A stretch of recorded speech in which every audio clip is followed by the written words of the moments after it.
convido a Verônica Machado para fazer a apresentação dela. Enquanto ela se dirige lá, queria dar um aviso rápido. Muita gente está perguntando. Todas as apresentações vão ser disponibilizadas no site da rede. Então, assim que a gente publicar lá, a gente manda aqueles avisos para todos, e aí vocês vão poder dar download. Os vídeos, depois de algum tempo, daqui a algum tempo, até a gente conseguir editar e tudo mais, também vão ser publicados na rede. Então, eu vou falar sobre a rede, uma perspectiva histórica, né, um resgate histórico de uma experiência super bem sucedida, e que eu fico muito feliz que eu vejo pessoas na plateia que são do comitê gestor atual dessa rede, né, que é a Rede Brasileira para a Tuberculose. Como que surge essa rede? Né? Qual foi o contexto onde surge a ideia, a proposta desse trabalho em rede? Por que isso aconteceu? Por que isso surgiu? Né? De 2097, ótimo. De 2007 a 2012, né, até agora, esse ano, que se encerra, né, teve o projeto Fundo Global, um projeto que veio para fortalecer a estratégia DOTS, que é o tratamento diretamente observado para os pacientes de tuberculose, nas 10 regiões metropolitanas com maior incidência da doença no Brasil. Então, dentro da perspectiva desse projeto, aconteceram algumas visitas de monitoramento e avaliação. A partir dessas visitas, foi observado, e inclusive até um fator que já foi tocado aqui hoje pela Lígia, ontem pela professora Marli, como a gente observa em algumas instâncias a fragilidade com o cuidado da informação. Né? Então, quer dizer, a gente conseguiu perceber, por meio dessas visitas de monitoramento, que, de repente, os fluxos e os processos de trabalho com relação ao uso, ao registro e à análise dessas informações, com relação ao agravo, era frágil. E aí, o que isso acontece? Isso traz para a gente um desafio. Como é que a gente consegue pensar uma ação de monitoramento e avaliação, que é uma ferramenta fundamental para a gestão, se a gente tem dificuldade em pensar o uso da informação? Então, quer dizer, a gente começa numa proposta onde você tem diferentes instâncias envolvidas. Você tem secretarias municipais, estaduais, você tem os programas, você tem as unidades que atendem. Então, você tem uma gama de diferentes atores, onde também se inclui nesses atores uma participação fundamental que veio da sociedade civil. O trabalho em conjunto com as ONGs, com as lideranças e com os conselhos. Quer dizer, como é que você pensa numa perspectiva onde a mesma informação, pode fazer sentido para todo mundo? Como é que a gente trabalha isso? Aí surge a ideia de, poxa, vamos pensar numa perspectiva horizontal, não uma perspectiva hierárquica, onde todos tenham a mesma compreensão, possam compreender essa informação. E aí é que vem a proposta, né? No âmbito do projeto Fundo Global, numa parceria total com o Programa Nacional de Controle da Tuberculose, do Ministério da Saúde, que, se não tivesse abraçado a ideia, teria dificultado muito a realização desse projeto, né, da rede, que, inclusive, está aí até hoje e aumentando o seu número de membros. Teve uma Assembleia Geral agora no mês de abril. Então, quer dizer, o projeto, a atividade da rede está fervilhando, ela continua a seu pleno vapor. Então, ela surge por uma adesão, uma adesão dos coordenadores municipais, estaduais e de todos os interessados em discutir monitoramento e avaliação com foco na tuberculose. O início do processo, né, como é que puxa o início desse processo? A necessidade de incluir outros participantes, quer dizer, não ficar só no âmbito do governo e abrir isso para agregar os atores da sociedade civil. Então, ampliar a discussão sobre as redes. Quer dizer, foi muito engraçado esse momento em si, porque aí foi quando a gente começou a fazer o trabalho de construção da rede mesmo. Foi uma proposta que surge em 2008, onde a gente não sabia exatamente onde é que ia dar. E aí foi interessante que, na reunião que teve em Salvador, que foi uma reunião do programa de tuberculose e nós, no âmbito da parceria, sugerimos a ideia da rede, tinha aquela coisa assim, mas o que vocês querem exatamente com isso? Onde é que isso vai chegar? Qual é efetivamente a proposta que está aí, né, qual é o pano de fundo? E não tinha pano de fundo, porque, de verdade, a ideia era construir uma rede de forma coletiva. Então, quando a gente coloca ali os pilares da construção, a pactuação de consenso, a transparência, o envolvimento de diferentes atores e aquele processo de construção coletiva e o compartilhamento dos saberes pelo princípio da horizontalidade, era pura verdade, porque era exatamente o que a gente estava propondo. Não tinha uma proposta, uma pauta política por trás. A pauta política era a melhoria do controle da doença, sem a menor dúvida. E como é que a gente poderia usar o monitoramento e a avaliação, que é uma ferramenta de gestão, a favor disso? Essa era a pauta política que estava completamente explícita. Agora, como construir esse processo? Ele foi por adesão. Então, ele começa, né, chamando as pessoas aderindo, as pessoas compreendendo a importância da proposta e construindo passo a passo desse trabalho. Então, quer dizer, em setembro, quando em junho há adesão, em setembro a gente inicia um processo com uma reunião nacional onde começa o processo de consolidação dessa rede. Né? Ele inicia aí. Então, criam-se 4 pontos. Dividiam o Brasil no âmbito nessa parceria.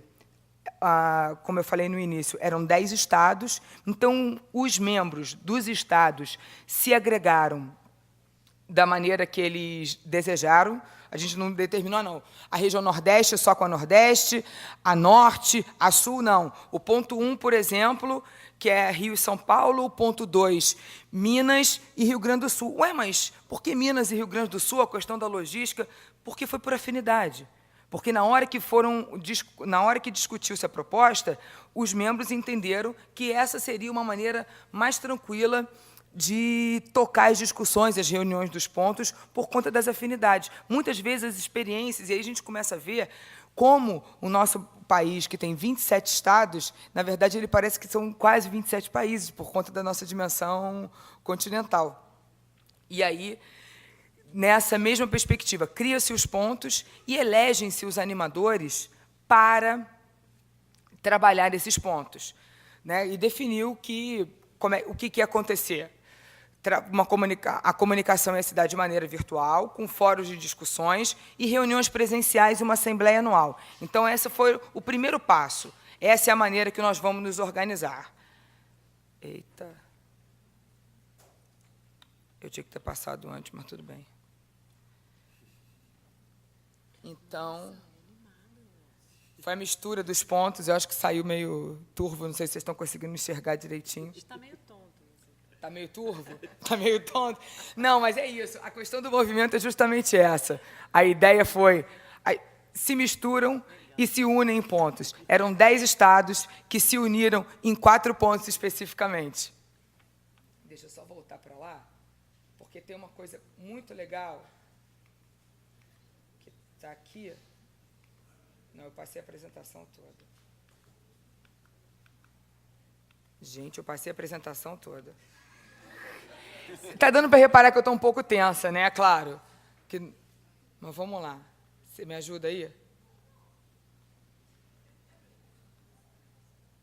Consolidação agora.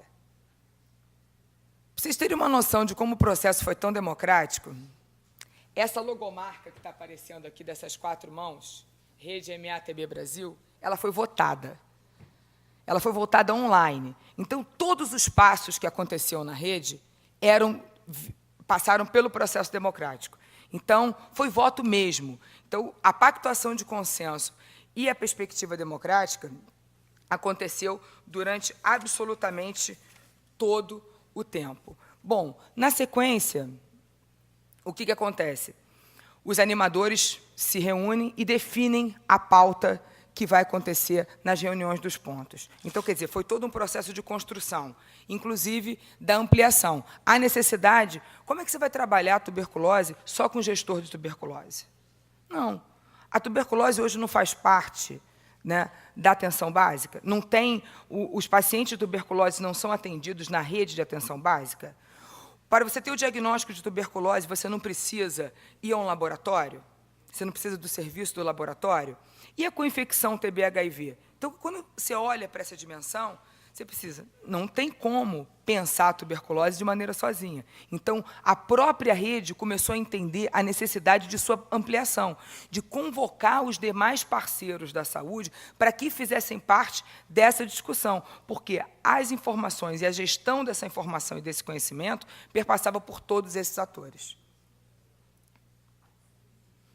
Na sequência, a ampliação, entre outubro e dezembro de 2008, as reuniões dos pontos foram realizadas com o objetivo de construir a proposta da rede em âmbito local. Então, quer dizer, não adiantava só pensar na perspectiva daqueles animadores e de uma reunião nacional que era por representatividade. Não, tinha que ir para o âmbito local, porque se a rede não vem construída de uma base, ela do âmbito nacional para o local tem pouca possibilidade de funcionar num regime como esse. Então, quer dizer, uma proposta democrática ela tem que vir dessa base, onde as pessoas que trabalham nas unidades de saúde, os movimentos sociais locais, os programas locais, que compreendem a realidade daquele território específico. Era extremamente necessário ouvi-los e que a contribuição deles contribuísse para a construção de uma rede de âmbito nacional. Então, aconteceu a reunião dos pontos, onde, né, houve a ampliação da rede para os programas de atenção básica, para a DST-AIDS, para os laboratórios, as construções das propostas da estrutura organizacional da rede. Então, cada um dos 4 pontos compôs, de forma horizontal e democrática, toda a construção, o modo de funcionamento dessa rede. E aí, no ano seguinte, teve, em fevereiro de 2009, uma assembleia onde foram consolidadas essas propostas, teve a pactuação da missão, as informações que deveriam circular e a criação de um comitê gestor, com um membro do governo e um membro da sociedade civil por cada um dos 10 estados. Né? Mais os representantes do Projeto Fundo Global e mais os representantes do Programa Nacional de Controle da Tuberculose. Então, foi definido que esse comitê ia gerir essa rede com base na troca com os seus membros. Né? Na reunião dos pontos do primeiro semestre, aí entra efetivamente o trabalho técnico e de formação em planejamento, monitoramento e avaliação. Esse foi um trabalho feito durante todo o tempo, onde foram trabalhados os conceitos, o modo de fazer e a troca de experiências, que era riquíssima, porque havia um modus operandi específico dos municípios, de alguns municípios de trabalhar, de alguns estados, com relação ao tratamento, ao cuidado com a informação e a disseminação dessa informação. E a gente pensa nessa informação desde o dado da notificação até a publicação de um boletim, por exemplo. Então, quer dizer, você só consegue publicar esse boletim se você tem um lastro desse dado que faça sentido. Então, a utilização, a troca de experiência, a utilização das informações pelos gestores, pelos técnicos e membros da sociedade civil. Isso foi muito legal, porque onde a gente conseguiu colocar a informação no mesmo patamar para todo mundo. Não tinha nível hierárquico, era um somatório dos saberes de verdade. Né? Quer dizer, os médicos, os enfermeiros, os técnicos, os conselheiros, os técnicos de laboratório, os técnicos responsáveis pelo sistema de informação, sentavam todos na mesma sala e discutiam de maneira igualitária. Então, isso trouxe um ganho enorme para todo mundo, porque a troca, e ali a gente conseguiu entender o papel efetivo do controle social e o papel efetivo do Estado, e a possibilidade enorme desse trabalho em conjunto, desse somatório. Então, quer dizer, estavam todos ali em prol da disseminação das informações no geral. Então, isso dava um outro sentido à rede, um outro sentido. Bom, entre o primeiro e o segundo semestre, né, como uma rede de monitoramento e avaliação, já? Tá bom. Houve as reuniões de avaliação do que já havia acontecido, né, porque, por ser uma rede, era impossível não fazer isso. Eu vou acelerar aqui, então. No ano de 2009, né, acontece também da mesma maneira. A gente começou a trabalhar aí a parte técnica num outro sentido de como é que faz esse planejamento a partir dos diagnósticos situacionais de cada estado, de cada município. Isso foi trabalhado em todos os pontos. Então, a gente chegava lá, né, no ponto 1, por exemplo, ou no ponto 2, com diagnóstico do conjunto dos municípios e trabalhava ali, discutia, eram 2, 3 dias de oficina, onde, minuciosamente, o trabalho técnico foi plantado. E a semente foi plantada para que as discussões pudessem acontecer, né? O foco na institucionalização e na sustentabilidade, por quê? O projeto ia acabar em algum momento, como encerra esse ano, né? O governo, sem dúvida nenhuma, o Programa Nacional estava dando todo o apoio para a rede, mas qual era o papel dos pontos no local? Então, havia uma necessidade grande, uma preocupação nossa, de que houvesse uma inserção das atividades na rede nos planejamentos locais. É isso aí que a gente está chamando de foco na institucionalização e na sustentabilidade, para que pudesse compor esses orçamentos. Eu vou passar isso aqui. Bom, não posso. Esse aqui é com relação à formação também. Como foi iniciado todo um trabalho com o planejamento das ações para a própria rede, com foco no que era no diagnóstico de cada um dos municípios, no final do ano de 2009, a gente sentiu que era muito importante consolidar o processo que havia sido iniciado de planejamento, monitoramento e avaliação. Então, foi feita uma reunião, uma formação para o comitê gestor da rede, para que, na sequência, eles pudessem continuar esse tipo de formação em âmbito local. Então, quer dizer, partiu dessa formação geral para a formação dos 10 estados. Foi o que aconteceu no ano de 2009, de 2010 inteiro. E aí, também, no ano de 2010, com a Assembleia Geral, que era uma assembleia anual, a ampliação da rede para os demais estados do país. Então, ela deixa de ser, né, um processo que havia inicialmente sido construído no âmbito da parceria do projeto e do programa, e ela se amplia, né, para além daquele território, e ganha um território nacional. Quer dizer, ela ampliou e ganhou visibilidade. E a ênfase na troca de experiências. Entre 2010 e 2011, o ciclo se repete, as reuniões dos pontos 2 vezes por ano, com a temática técnica, a Assembleia Nacional, fomento às redes locais, a formação local em planejamento, monitoramento e avaliação. Em 2012, uma Assembleia Nacional, a junção da rede com os comitês metropolitanos. Então, há uma junção de instâncias para fortalecer e ampliar a ação da própria rede. Eu não sei se a gente consegue acessar o blog da rede e a página da rede no Facebook. E a gente já tentou e com a rede não tinha dado muito certo mais cedo. Então, tem o endereço aí, que é onde hoje é a troca virtual de informações, fora as reuniões presenciais que continuam. Quais são os principais resultados? Foi possível fazer uma avaliação coletiva daqueles dados epidemiológicos. Então, e ficou só no dado epidemiológico? Não. A discussão partiu para uma discussão técnica de trocas de experiências em planejamento, monitoramento e avaliação, visando a melhoria da qualidade das ações de tuberculose.